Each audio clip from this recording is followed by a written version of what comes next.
असं म्हणायला लागले. मी त्यांना सांगतो, तुम्ही तर दिलं नाही, पण आम्ही त्या खोडा का घालताय?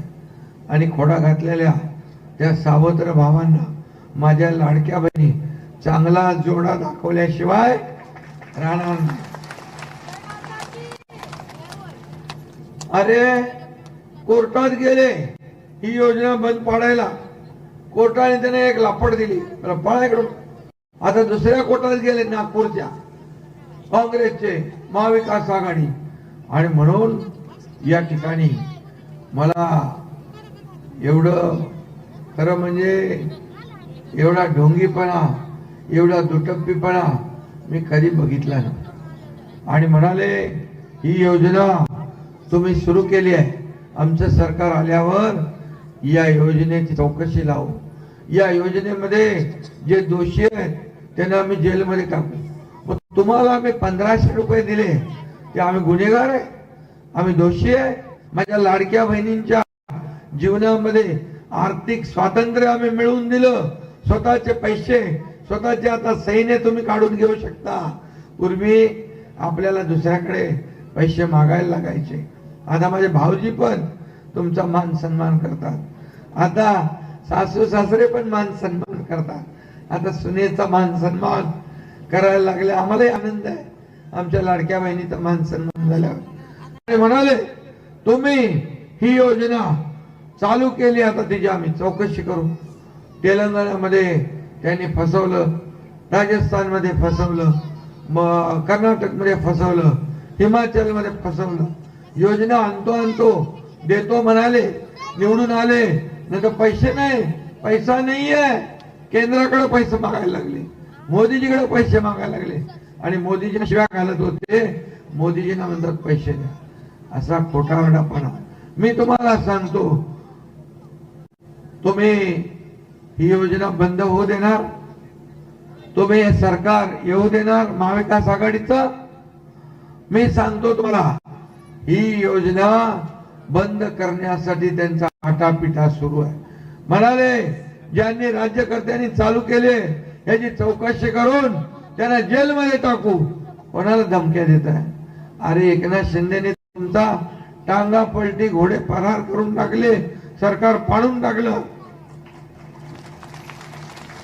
आणि या ठिकाणी सरकार पडल्यामुळे, सरकार बदलल्यामुळे आम्ही तुम्हाला पैसे देऊ लागलो.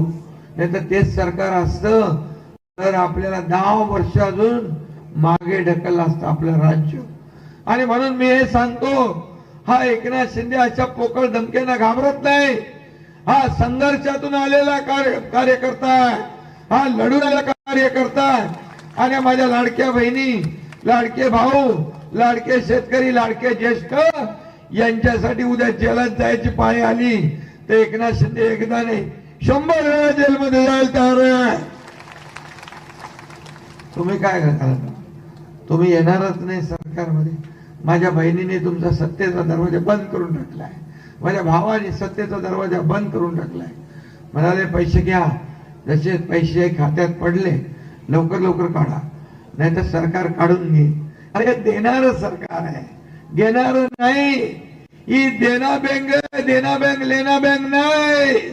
आणि म्हणून मी सांगितलं की माझ्या लाडक्या बहिणींना 1,500 आम्ही ठेवणार नाही, आम्ही वाढवू.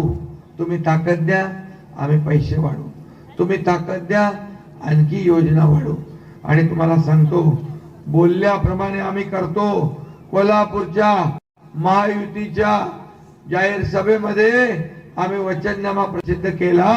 त्याच्यामध्ये पहिल्या नंबरला काय ठेवलंय? लाडक्या बहिणींना 1,500च्या ऐवजी 2,100 रुपये करण्याचा निर्णय घेतला. आणि ते म्हणाले लाडकी बहीण देत आहे, सुरक्षा बहीण काय? मग सुरक्षित बहीण कोण देणार? तुम्ही घरात बसून फेसबुक लाईव्ह करून? अरे आम्ही रस्त्यावर उतरू, आमच्या लाडक्या बहिणींची सुरक्षा करण्यासाठी 25,000 महिलांना पोलीस दलात भरती करणार.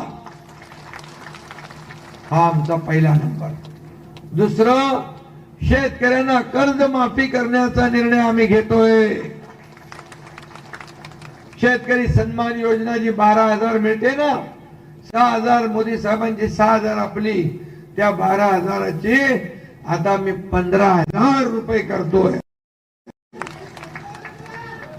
या राज्यामध्ये एकही माणूस भुकेला उपाशी राहता कामा नये म्हणून आम्ही प्रत्येकाला अन्न, वस्त्र, निवारा, रोटी, कपडा, मकान देण्याचा निर्णय घेतला.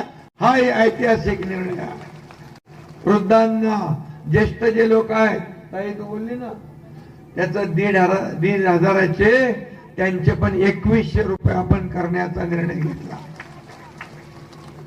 जीवनावश्यक वस्तूंचे भाव स्थिर करण्याचा निर्णय आपण घेतलाय.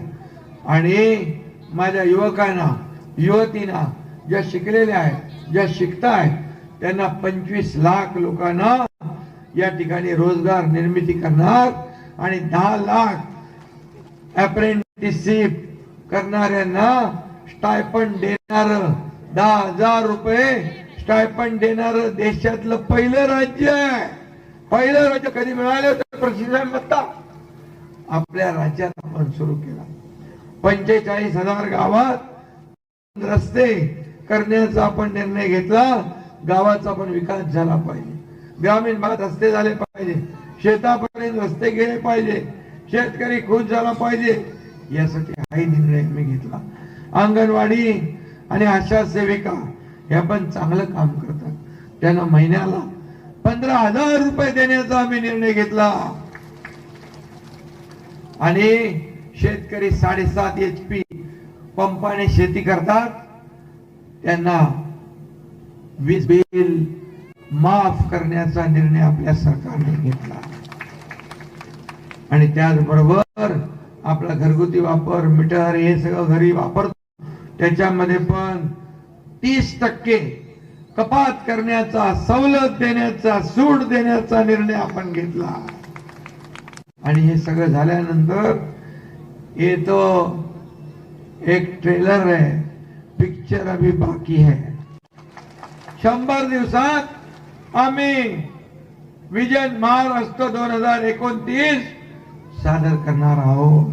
त्याच्यामध्ये सविस्तरपणे या राज्यातल्या ज्या योजना आहेत, अमित भाईंनी पण जो प्रसिद्ध केला वचननामा, त्याच्यामध्ये देखील अनेक योजना आहेत. हे सरकार कोणासाठी?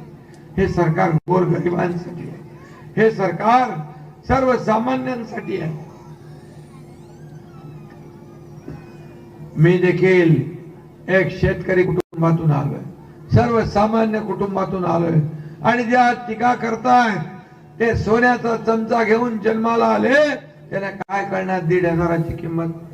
माझ्या लाडक्या बहिणींना कळते, आम्हाला कळते. आणि म्हणून आम्ही त्याला इकडे घ्या, बोलून घ्या.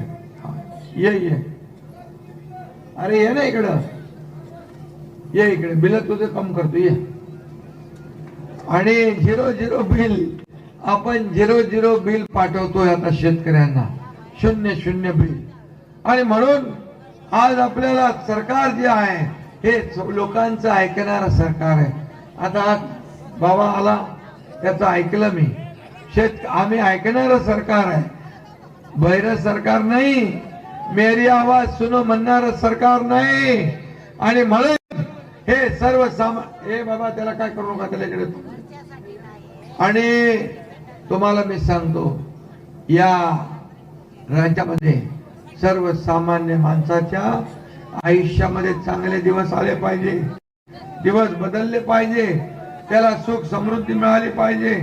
आणि म्हणून आपले अशोकराव, आम्ही पण बघा 2 वर्षापूर्वी उठाव केला, संघर्ष केला आणि सर्वसामान्यांच्या मनातलं सरकार स्थापन झालं.